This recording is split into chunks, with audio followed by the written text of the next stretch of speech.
Alright friends, now let's talk about the difference between placing the increment operator at the beginning versus at the end of the variable. So, as I told you, I increase value and then I assign this value to the variable if I use as a pre-increment operator.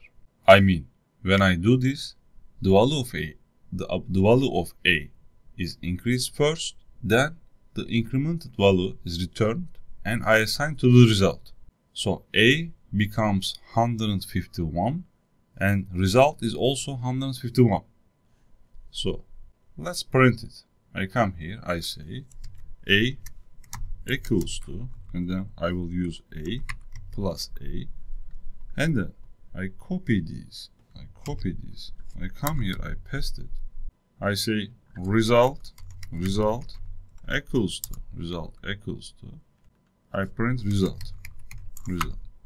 Okay, so I compile and run it. You see A equals to 151 and result equals to 151. So let's look to usage A++, I mean post-increment operator. Here the value of A is increased, but after the original value is used. So A becomes 151, but the returned value is the original one, which is 150. So that's why A is 151 and the result 150.